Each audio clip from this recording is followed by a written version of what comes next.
From Ghadir to Karbala, the path of truth and the path of deviation.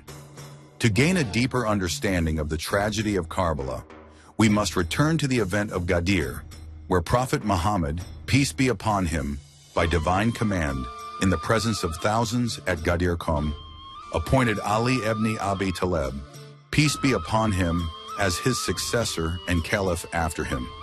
However, following the Prophet's martyrdom, a group of companions gathered at a place known as Saqifah bani Sida, and without the presence of the al-Bayt, Prophet's family, peace be upon them, and many of the Prophet's loyal supporters, they chose Abu Bakr as caliph. This selection marked the beginning of sidelining the Prophet's al-Bayt from political and governmental decision-making. Nonetheless, the status of imamate, which was established by divine decree, remained with Imam Ali, peace be upon him. From Muawiyah to Yazid, the Umayyad struggle for power. Muawiyah ibn Abi Sufyan was appointed governor of the Levant during the caliphate of Umar ibn al-Khattab, and over the years he consolidated his power and influence in the region. During the time of Osman, the third caliph, the power of the Umayyad clan reached its peak.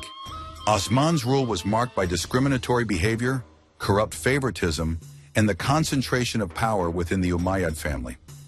Public discontent, particularly in Egypt and Iraq, grew steadily and eventually led to an uprising in the killing of Osman.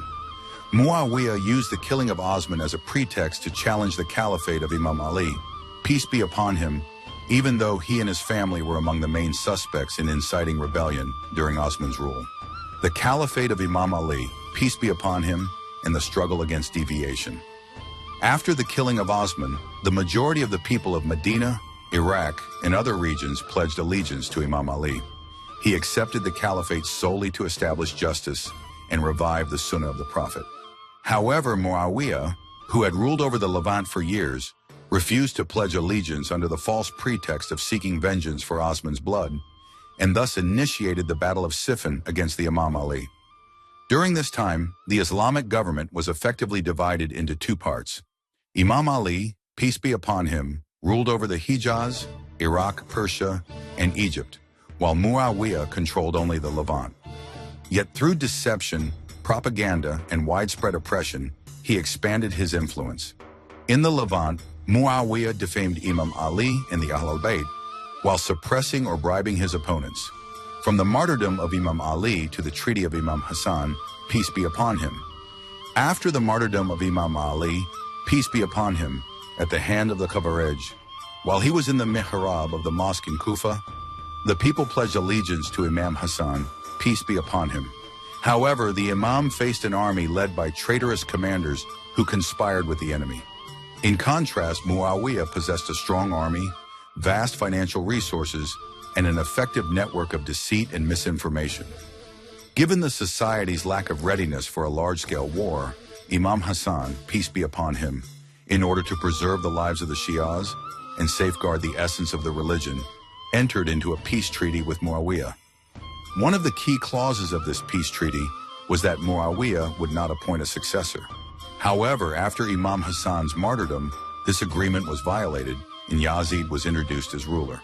The uprising of Imam Hussain, peace be upon him, not for power but for reform. Contrary to his commitments, Muawiyah paved the way for a hereditary caliphate and appointed Yazid, a man known for his incompetence, drunkenness, and open corruption, as his successor. During Muawiyah's rule, Imam Hussain, peace be upon him, due to severe oppression and unfavorable circumstances, did not rise up, however. Through his travels to Makkah and Medina, powerful sermons, and strongly worded letters, he repeatedly challenged the policies of the regime.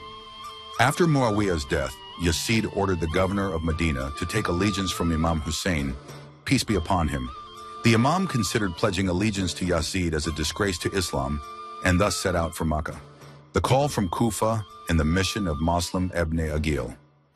Numerous letters from Kufa reached Imam Hussain, peace be upon him, in which the people of the city invited him to come and pledge their loyalty to him. The Imam sent his cousin Muslim ibn Aqil to assess the situation in Kufa. Initially, Muslim was received with great enthusiasm. However, with the arrival of Ubaydullah ibn Ziyad, appointed as the new governor of Kufa by Yazid, an atmosphere of fear and bribery spread across the city. The people, motivated by greed and the desire to protect their wealth, abandoned Muslim, who was ultimately martyred. The journey toward Karbala and the beginning of the epic.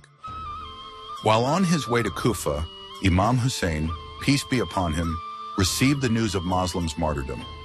Nevertheless, the Imam viewed his uprising not as a quest for power, but as an obligation to enjoin good and forbid evil, and so he continued his journey.